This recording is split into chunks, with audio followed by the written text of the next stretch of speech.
എല്ലാവർക്കും എൻ്റെയും എൻ്റെ കുടുംബത്തിൻ്റെയും ഹൃദയം നിറഞ്ഞ ഓണാശംസകൾ. എല്ലാവരും പണിയൊക്കെ തീർന്നോ? രാവിലെ എല്ലാ പണിയും ചെയ്ത് തീർത്തോ? ഞാൻ തുടങ്ങിയില്ല കേട്ടോ. രാവിലെ ഒരു വീഡിയോ എടുത്തിട്ട് ഞാൻ തുടങ്ങാം എന്നോർത്തോണ്ടിരിക്കുക. അപ്പം അതിനു മുമ്പ് ഒരു അമ്പലത്തിലൊക്കെ പോയി വന്നിട്ട് ഒരു വീഡിയോ ഒക്കെ ഇട്ടു. അങ്ങനെ എല്ലാ പണിയും തുടങ്ങാം എന്നൊക്കെ ഓർത്ത് അങ്ങനെ ശ്രമിച്ചുകൊണ്ടിരിക്കുന്നു. അപ്പം എല്ലാവരും എല്ലാ സാധനവും പായസമൊക്കെ ഉണ്ടാക്കാൻ റെഡിയായിട്ട് ഇരിക്കുമായിരിക്കും അല്ലേ? ഞാൻ അടപ്പായസം ഉണ്ടാക്കുന്നത് കേട്ടോ. പാലട അല്ലേ എളുപ്പം, അതുണ്ടാക്കും. പിന്നെ എന്നാണ്ട് ഇന്നത്തെ ദിവസം ഞാനൊരു കഥ പറയാം. ഒരു പോസിറ്റീവായിട്ടുള്ള ഒരു കഥ പറയാം. പോസിറ്റീവ് എന്ന് വേണേൽ എടുക്കാം. ഒരു കഥ, അതായത് കബീർദാസിനെ കുറിച്ച് കേട്ടിട്ടുണ്ട്.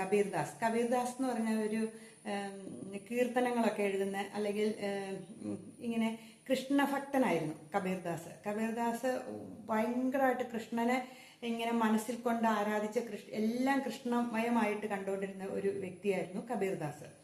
അപ്പം കബീർദാസ് ഒരിക്കലും ഒരു കുടിൽ കെട്ടി അതിനകത്ത് ഇങ്ങനെ കീർത്തനമൊക്കെ വായിച്ച് ഇങ്ങനെ ഇങ്ങനെ കൃഷ്ണന്റെ ഭജനകൾ പാടുകയും കീർത്തനങ്ങൾ ചൊല്ലുകയൊക്കെ ചെയ്തുകൊണ്ട് ഇങ്ങനെ ഇരുന്ന് കഴിഞ്ഞപ്പം തൊട്ടടുത്തൊരു വേശ്യാസ്ത്രീ താമസിക്കുന്നുണ്ടായിരുന്നു ഒരു വീട്ടില്, ഒരു വലിയ മാളിക വീട്ടില്.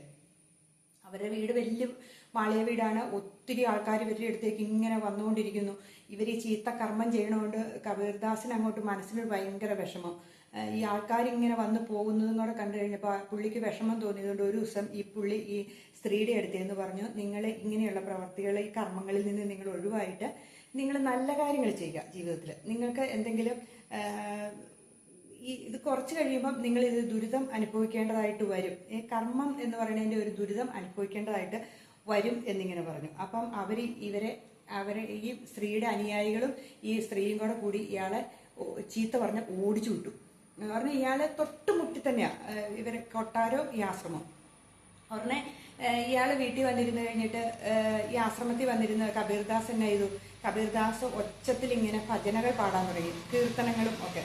കൃഷ്ണനെ ഇങ്ങനെ പ്രാർത്ഥിച്ച് കുറേ ഇങ്ങനെ കീർത്തനങ്ങളും ഭജനകളും ഒക്കെ പാടിക്കഴിഞ്ഞപ്പോഴത്തേനും ഇയാളുടെ സ്വരത്തിന്റെ മാധുര്യം കേട്ടിട്ട് ഈ സ്ത്രീയുടെ അടുത്തേക്ക് പോകുന്നവരെ ഇയാളുടെ അടുത്തേക്ക് വരാൻ തുടങ്ങി. ഇത് പാട്ട് കേട്ട്.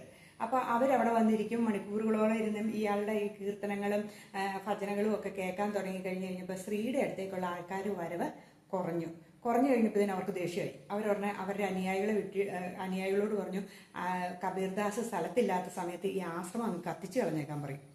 ഉടനെ അനുയായികളെ ഒരു ദിവസം നോക്കിയപ്പോൾ കബീർദാസ് എങ്ങോട്ട് പോയി കഴിഞ്ഞപ്പോഴത്തേനും ഈ ആശ്രമത്തിന് ഇവർ വന്ന് തീയിട്ടു. കബീർദാസ് തിരിച്ചു വന്നു കഴിഞ്ഞപ്പം ആശ്രമം മുഴുവൻ കത്തി തീരാറായി, ഭയങ്കര ആളി തീ കത്തുക.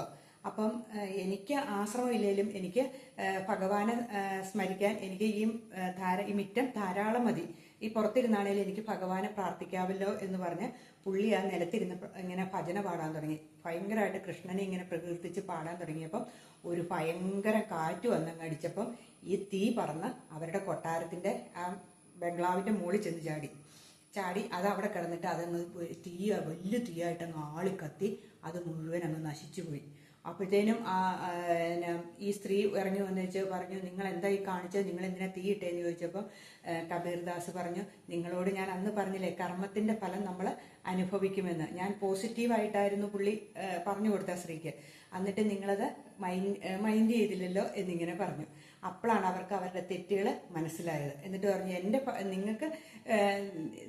നിങ്ങളുടെ എന്നെ അനുയായികളെ വിട്ട് തീയിട്ടു, എൻ്റെ ആശ്രമം നശിപ്പിച്ചു, പക്ഷെ ഞാൻ എൻ്റെ ഭഗവാനെ വിട്ടു നിങ്ങളുടെ ആശ്രമം, നിങ്ങളുടെ കെട്ടം തീ ഏറ്റ് നശിച്ചു പോവുകയും ചെയ്തു എന്നിങ്ങനെ പറഞ്ഞു. ഇതിൽ നിന്ന് നമുക്ക് മനസ്സിലാക്കാവുന്നത് എന്താണെന്നറിയാവോ? നമ്മൾ പോസിറ്റീവായിട്ട് കാര്യങ്ങൾ ചെയ്തിട്ടുണ്ടെങ്കിൽ നമുക്ക് പോസിറ്റീവായിട്ടുള്ള അനുഭവങ്ങളായിരിക്കും നമ്മുടെ ജീവിതത്തിൽ ഉണ്ടാകുക, അല്ലേ? നല്ല കാര്യങ്ങൾ ആരെങ്കിലും പറഞ്ഞു തന്നാൽ നമ്മൾ അത് അംഗീകരിക്കുക. അതിനകത്ത് നെഗറ്റീവ് എന്തെങ്കിലും ഉണ്ടെങ്കിൽ അത് നമ്മുടെ ജീവിതത്തിൽ അതേ സംഭവിക്കുകയുള്ളൂ. നെഗറ്റീവ് പറയുമ്പോൾ നമ്മുടെ ജീവിതത്തിൽ നെഗറ്റീവ് സംഭവിക്കും. പോസിറ്റീവ് കാര്യങ്ങൾ പറഞ്ഞു തന്നാൽ നമ്മുടെ ജീവിതത്തിൽ പോസിറ്റീവായ കാര്യങ്ങൾ സംഭവിക്കും, ഇല്ലേ? അതാണ് നമ്മൾ ചിന്തിക്കേണ്ട കാര്യമുള്ളൂ.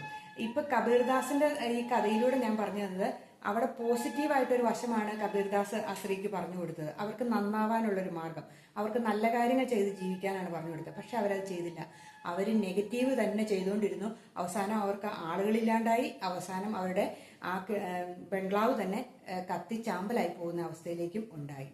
ഇതൊക്കെയാണ് നമുക്കും ജീവിതത്തിൽ പ്രാവർത്തിയാകുക അല്ലേ. നമുക്ക് പോസിറ്റീവ് മാത്രമായിട്ട് ചിന്തിക്കാം. അപ്പം നമ്മുടെ ജീവിതത്തിൽ ഒരു ഉയർച്ച ഉണ്ടാകും. ഈ ഓണദിനത്തിൽ എനിക്ക് നിങ്ങൾക്ക് പറഞ്ഞു തരാനുള്ള ഒരു കഥ ഇതേ ഉള്ളൂ. എല്ലാവർക്കും നല്ല ഒരു ഓണാശംസ ഒരിക്കൽ കൂടി കേട്ടോ, എൻ്റെയും എൻ്റെ കുടുംബത്തിൻ്റെയും വകയായിട്ട്. ഓക്കേ.